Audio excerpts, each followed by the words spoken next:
Buenos días, queridos hermanos. El mundo nos atacará por nuestra fe.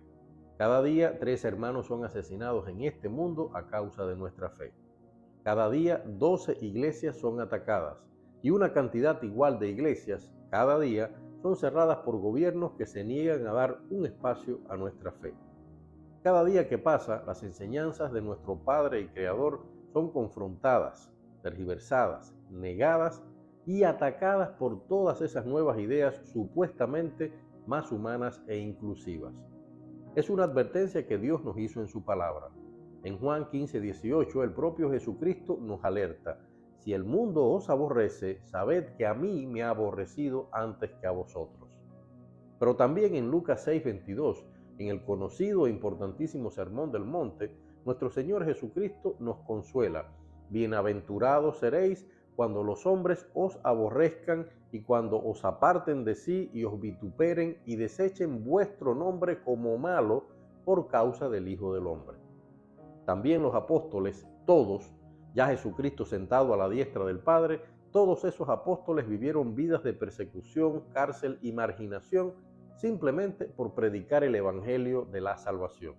Uno de ellos, Timoteo, lo resume muy claramente, como leemos en su segunda carta en el capítulo 3, versículo 12.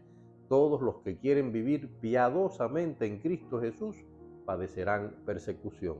Comento esto porque este fin de semana, justo en esos días que son tan especiales para nuestra fe, pues celebramos la victoria que ganó para nosotros con su sacrificio en la cruz, su muerte en la carne y su resurrección. Las redes sociales se llenaron de ataques y cuestionamientos contra nuestra fe y contra nuestro Señor Jesucristo. Es un mundo hipócrita, en verdad. Ahí tenemos un ejemplo.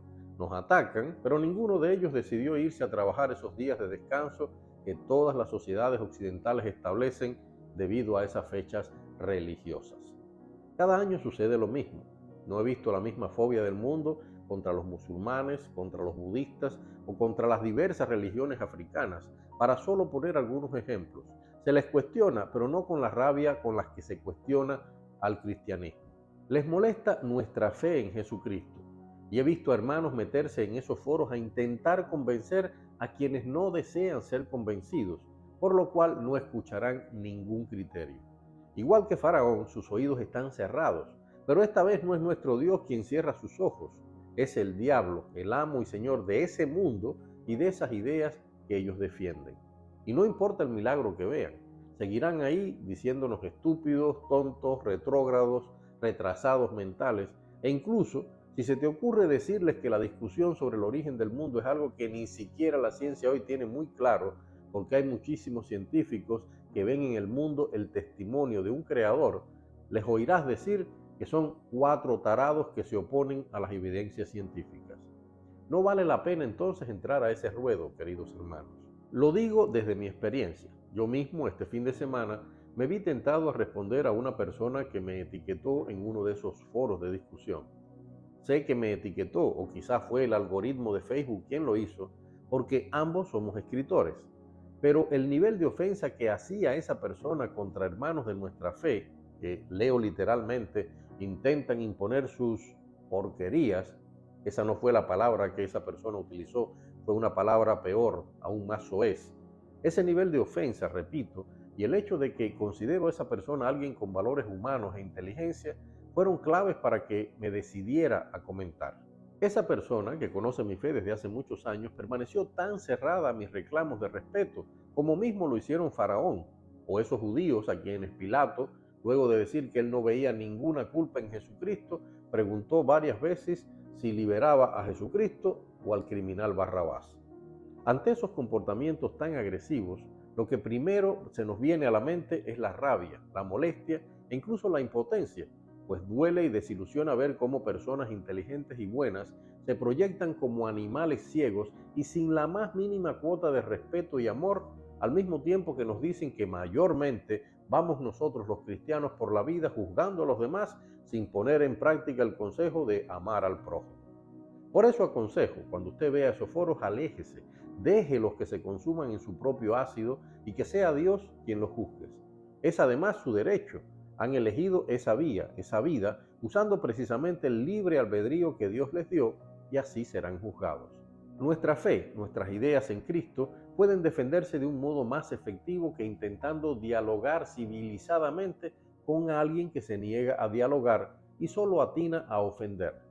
Recordemos primero el Salmo 53, donde David nos alerta de eso.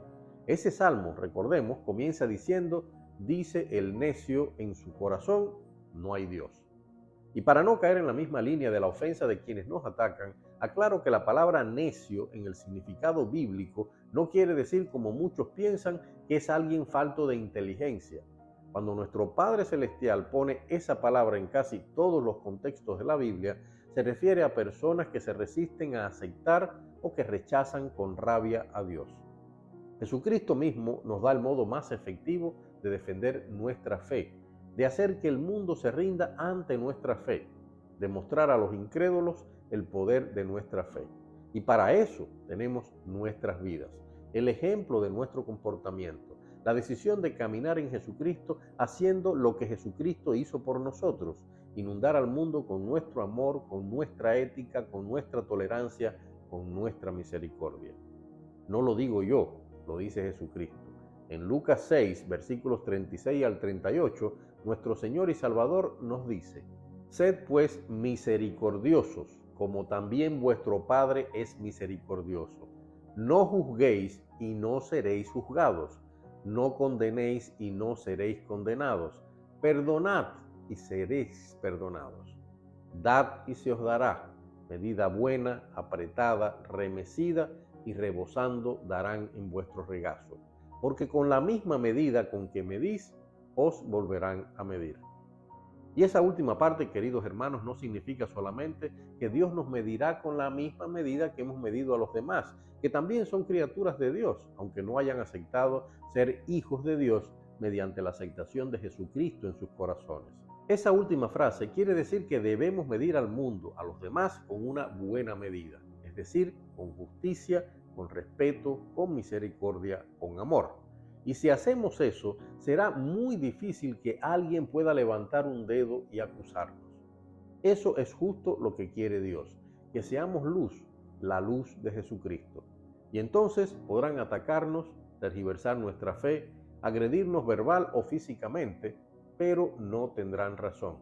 La justicia de Dios estará de nuestro lado y Jesucristo, nuestro abogado defensor ante el Padre Celestial, estará sonriendo, triunfante, recordándonos lo que nos dijo en Juan 16:33.